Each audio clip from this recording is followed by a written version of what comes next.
ఇంత భారం దేవుడు అన్న హృదయంలో ఉంచాడు కాబట్టి, ఆత్మల కొరకు ఇంత రండి, ఇంత కష్టపడే మనసు ఉంది కాబట్టి ఈరోజు ఇంత గొప్ప పరిచర్యను దేవుడు అన్న ద్వారా జరిగిస్తున్నాడు. పొరపాట్లో ఒక మాట అన్నా నేను, అన్న వింటే ఒప్పుకోడు. గొప్ప పరిచర్య, ఇంత గొప్ప పరిచర్య. అన్న వింటే ఏమంటాడంటే, ఇదేం పరిచర్య, ఇది గొప్ప పరిచర్య ఏంటి, ఇంకా మనం చేయాల్సింది చాలా పరిచర్య ఉంది. అప్పుడే గొప్ప పరిచర్య అనుకుంటున్నారండి.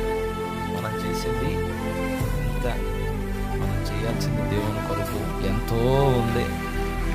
ఆ మాటలు అనుమాకండి అని గతంలో మనకు ఒకసారి చెప్పాడు.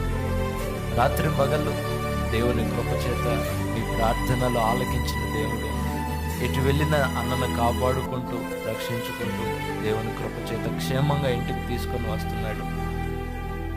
అటు తిరుగుతూ ఇటు తిరుగు